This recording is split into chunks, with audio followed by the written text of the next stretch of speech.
Hello students, आज के tutorial का टॉपिक है trading more with in Asia makes economic sense. इसको आप कनेक्ट कर पाएंगे GS2 के वो वाले लास्ट के पोर्शन है जो IR का है, India and it's neighbourhood relation. फिर उसके बाद है bilateral, regional and global groupings and agreements involving India and और इफेक्टिंग इंडियाज इंटरेस्ट। और उसके बाद सबसे लास्ट टॉपिक है important international institution, agencies and फोरा देयर स्ट्रक्चर मैंडेट। क्योंकि इसमें पूरे एडिटोरियल एनालिसिस में बहुत सारी ऑर्गेनाइजेशंस के बारे में है, जैसे IMF है और सार्क है, बिम्स्टेक है। तो ये आज का एडिटोरियल एनालिसिस जो होगा उसके ही अराउंड रिवॉल्व करेगा सारी जो ऑर्गेनाइजेशंस हैं। फिर उसका लिंकेजेस बेसिकली साउथ एशिया और साउथ ईस्ट एशिया का ट्रेड में बेटर लिंक होगा, तो हमारे ट्रेड को क्या बेनिफिट्स हो सकते हैं। ठीक है, तो स्टार्टिंग है कि जो हमारा साउथ एशिया जो है हमारा, जो उसके रीजनल ट्रेड है पूरे एशिया में जो आपस में ये लोग कर रहे हैं, तो IMF ने क्या किया, वॉर्न किया है अभी 31 जनवरी को। उन्होंने कहा है कि जो ये स्लो डाउन हो रहा है, काफी 5.4 2022 में था और अभी 2.4 है, मतलब अराउंड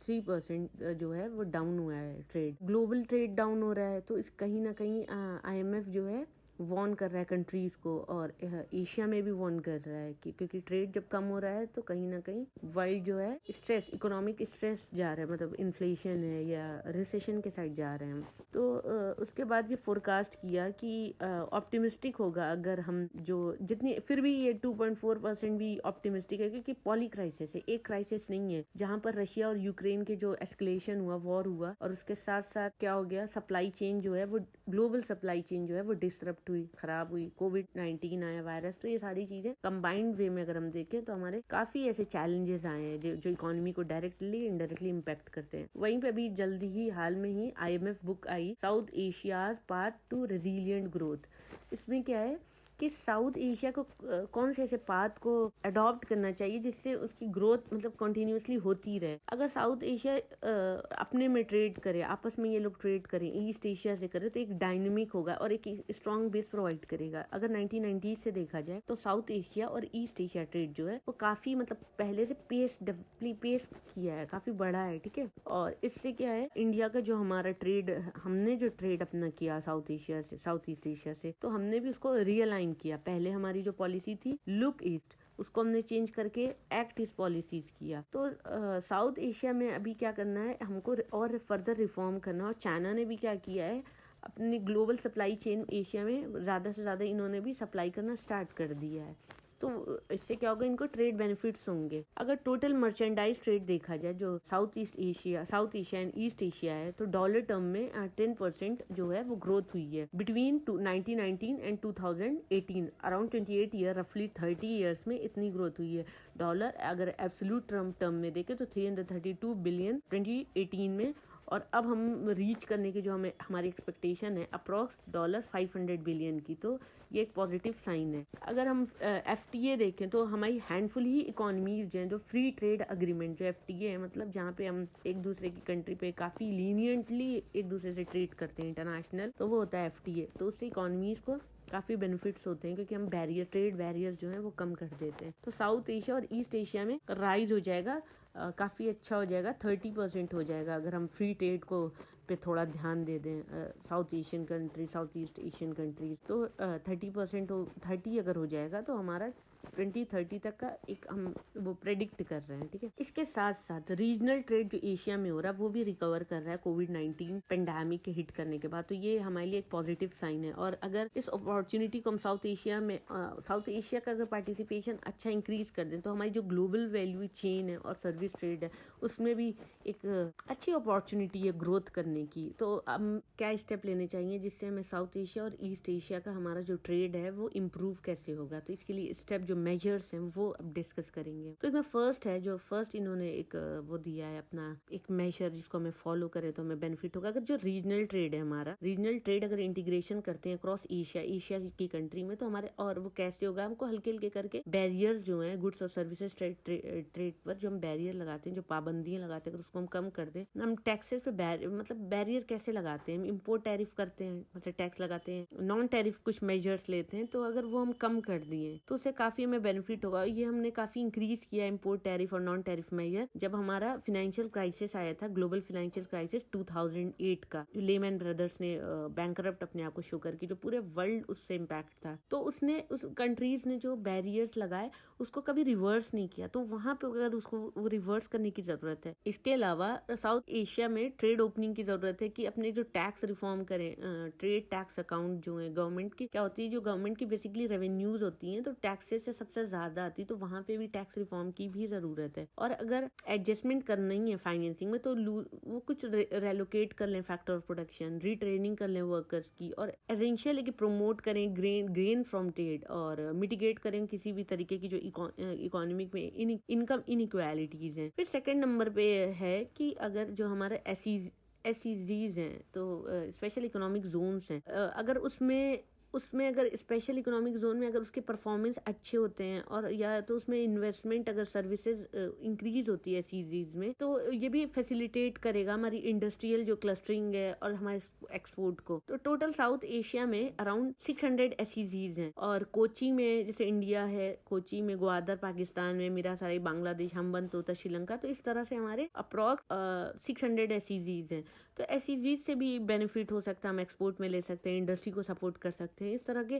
और इससे बेनिफिट ये भी है कि हम जॉब भी हमारी क्या होगी और बढ़ेगी, और हम जो डोमेस्टिक लिंकेजेस हैं वो भी अच्छे होंगे। अगर कॉम्पिटिटिव फिस्कल इंसेंटिव हम लेते हैं तो उसके लिए हमें क्या करना होगा, जो हमारा जो लोकेशन होगा मल्टीनेशनल का, या जो हम लॉन्ग टैक्स हॉलीडे जो देते हैं एसईजीज को, तो उससे भी हमारी जो इकोनॉमी होती है, इकोनॉमी के जो टैक्स रेवेन्यू होते हैं वो भी काफी वहाँ पे वाइटल रोल प्ले करते हैं। अगर एसईजीज के प्रोसेसेस और उसके आउटकम साउथ एशिया में रिक्वायर हैं अभी कि वो हमारे इंश्योर किया जाए इन सारी चीजों को। क्या चीज है वो, जो हमारी मैक्रो इकोनॉमिक और पॉलिटिकल स्टेबिलिटी है, हमें अडॉप्ट करना है गुड प्रैक्टिस रेगुलेटरी पॉलिसी जो हमारे अपने इन्वेस्टर्स के साइड, और हमें उनको रिलायबल इलेक्ट्रिसिटी देंगे, तभी तो एसईजीज से ज्यादा हम प्रोड्यूस कर पाएंगे। और फिर जो हमारी कनेक्टिविटी है, जो सेलुलर के through 5G broadband cellular technology adopt करें और अपग्रेड करें हमारे जो वर्कर है उनकी स्किल। थर्ड में हम ये डिस्कस करते हैं कि जो हमारी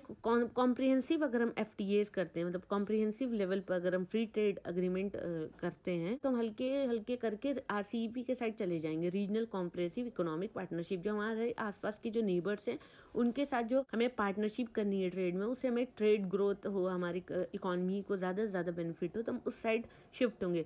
इस तरह से रीजनल रूल बेस्ड ट्रेड जो होगा वो एक रूल बेस्ड ट्रेड मिलेगा, और क्या करेगा, हमारी जो प्रोटेक्शनिज्म जो हमारी टेंडेंसी हो रही है उसके अगेंस्ट हम जाएंगे, और ये ओपन अप करना बेटर है, अच्छा है, अपॉर्चुनिटी मिलेगी, वहाँ पर कॉम्पिटिटिव मार्केट होगी।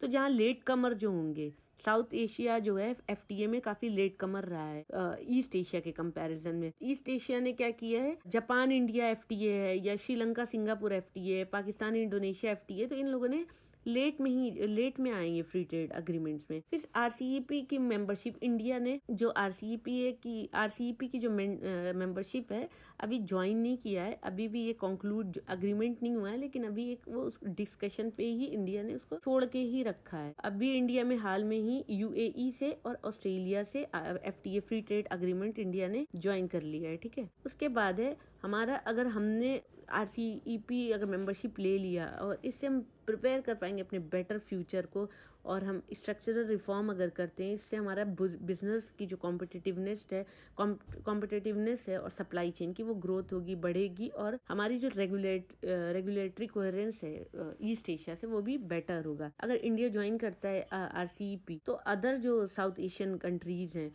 उनको भी क्या होगा, उनको ऐसा लगेगा कि वो लेफ्ट आउट हो जाएंगे। अगर वो नहीं ज्वाइन करते हैं तो वो क्या करेंगे, उनके ऊपर एक प्रेशर हो जाएगा, और वो इस तरह से वो मतलब एक पॉजिटिव उन्हें दिखेगा ज्वाइन करने के लिए, और वो लेफ्ट आउट होने के फियर से वो ज्वाइन करेंगे, वो भी आएंगे आरसीईपी ज्वाइन करने के लिए। उसके बाद हमारे पास एक है बीमस्टेक, जो हमारे नेबरहुड, एक हमारी जो रीजनल ऑर्गेनाइजेशन है बीमस्टेक, जो है Bengali initiative for multi sectoral technique and economic cooperation. हमको इनको क्या करना है, री इन्वेंट करना है, और जिसको ट्रेड, हमारा जो ट्रेड फोकस है इसके साइड जाना चाहिए बीमस्टेक के। और इससे हम क्या फैसिलिटेट कर पाएंगे कि स्ट्रॉन्ग ट्रेड टाइज, और इससे हमारे जो इंटरेस्ट होगा स्मॉल मेंबर्स का वो सपोर्ट हम उसको कर पाएंगे। फिर हमारी जो एक सार्क है, जो हमारे नेबरहुड, जो हमारी एक ऑर्गेनाइजेशन है सार्क है, south Asian association association for regional cooperation, तो वो अभी क्या इनएक्टिव हो गया है। तो अगर इंडिया सार्क में इनएक्टिव है तो कहीं ना कहीं इंडिया तो एक्टिव है, वो दिख रहा है कि बीमस्टेक की तरफ है और वो फोस्टर कर रहा है साउथ एशिया को और साउथ ईस्ट एशिया को, उसके कोऑपरेशन को। तो हमको रीइन्वेंट करना है बीमस्टेक, जिसके लिए हमारी क्या रिक्वायरमेंट है कि उसकी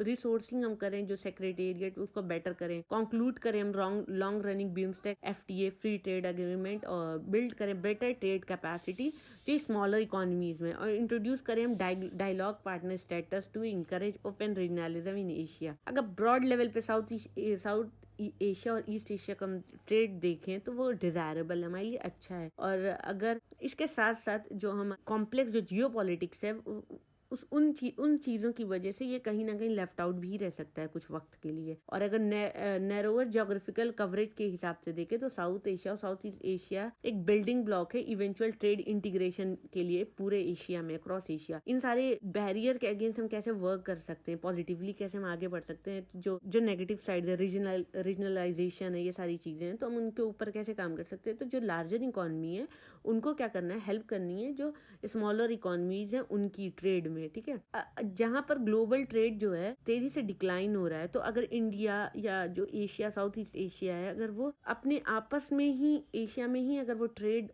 को इम्प्रूव करें तो हमारे वो ज्यादा इकोनॉमिक के पॉइंट ऑफ व्यू से काफी सेंस वाली बात वो होगी। और हमें अपने पॉलिटिकल जो हमारी पॉलिसीज हैं और उसको मतलब वो कैसी बनानी चाहिए, प्रो ट्रेड पॉलिसी बनानी चाहिए जिससे हमारे जो लाइव्स हो एशियंस की वो बेटर हो। इंडिया जो कि लार्जेस्ट इकोनॉमी है साउथ एशिया में, और इस टाइम पे इंडिया जो रिप्रेजेंट इस साल करेगा G20 प्रेसिडेंसी को, तो एक अच्छा प्लेटफॉर्म है हमको इनिशिएट करने का इस तरह के चेंजेस लाने के लिए। तो आज का जो एडिटोरियल एनालिसिस है थ्रू आउट ये हमारे जो इंडिया और उसके नेबरहुड हैं, जो हमारे ऑर्गेनाइजेशंस हैं साउथ एशिया और साउथ ईस्ट एशिया से मर्ज करते हुए, तो उसके अराउंड रिवॉल्व करेंगे और उससे हम कैसे बेस्ट उससे आउटपुट निकाल सकते हैं ट्रेड से, तो उसके अराउंड ही है। Thank you for watching my video. Please share, like and subscribe.